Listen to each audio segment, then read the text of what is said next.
Hello, everyone. Pastor Mark here, and it's time again for one of my periodic financial updates. But before we jump into the numbers, I wanted to just step back and just talk a little bit about our mission as a church. Our church mission, which, by the way, hasn't changed in the almost 10 years now of our church, is that we exist to glorify God by making disciples. And as one of the elders here, as a member of our staff, I can tell you that mission informs absolutely every decision that we make, from our ministries to our priorities to our budgets to our staffing. And as we seek to carry out that mission, we seek to be good stewards of everything that the Lord has entrusted to us. And one of those areas is with the financial resources that the Lord has blessed us with. And so, with that as a foundation, I want to give you an update of how things are going so far in 2025 for Redeemer financially. And so, God continues to be very generous to our church, and our giving in the first 3 months of the year was $768,000, which is 13% above what we had planned for.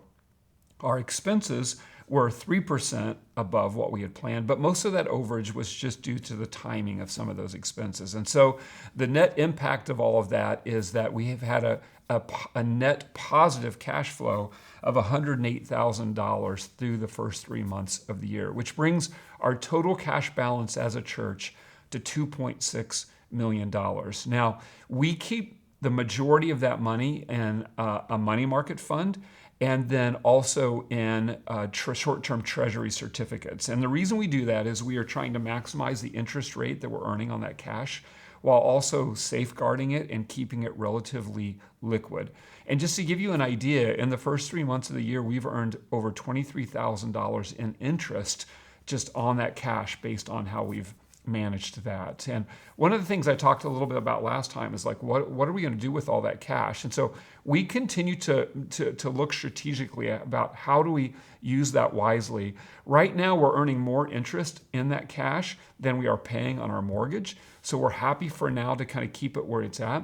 Our mortgage rate will change later this year, so that could change the way we're thinking about that and the potential of applying some of that for debt reduction. But also we have in mind what might the future hold, potential facility expansion as would be needed with growth of the church, and then any needs we might need in the future for church plants or for existing church plants that might be looking to get a facility. So we're watching that closely, but right now just trying to maximize the interest and steward that money well. With regard to To All Nations, back in December, you gave $542,000 to the To All Nations initiatives, which are those things that we're doing outside the walls of this church to support church planting and church strengthening, both here, near, and far. And so we track every single dollar spent on To All Nations initiatives. And so for the first 3 months, we've spent $98,181. And most of that has gone for things that we had planned for it to, for support to Ascend Bible Church, our church plant in Perry Township, to Cultivate Church in Harlem, to Paige and Jonas's church in Münster, Germany, and then also to our ministry partners that we have in Germany, in India, in East Africa, also Thailand and Ireland. So those were all things that we planned to spend on. But we are providing some support to Doxa Bible Church, our church plant in Franklin Township. And the reason is because Doxa is providing some additional support for the Rock Bible Church in Greensburg, which was one of their plants. And also they're preparing for the launch of Christ International Church, a Punjabi-speaking congregation that's going to launch right here in central Indiana, and Doxa is planting them. And so we're coming alongside them financially with funds from To All Nations to help with some of those initiatives.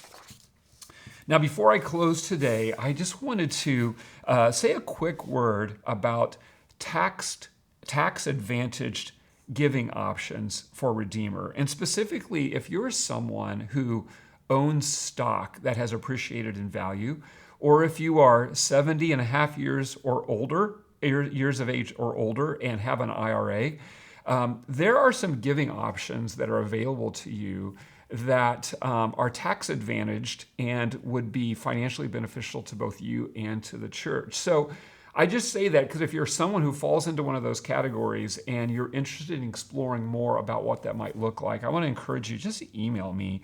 My email is mark@redeemerbible.church, and I or one of our financial deacons would be happy to connect with you and just talk about what some of those giving options might be to see if they might be right for you.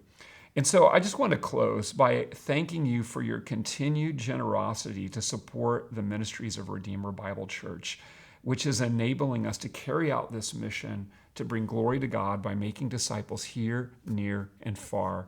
Redeemer, you are loved and you are sent.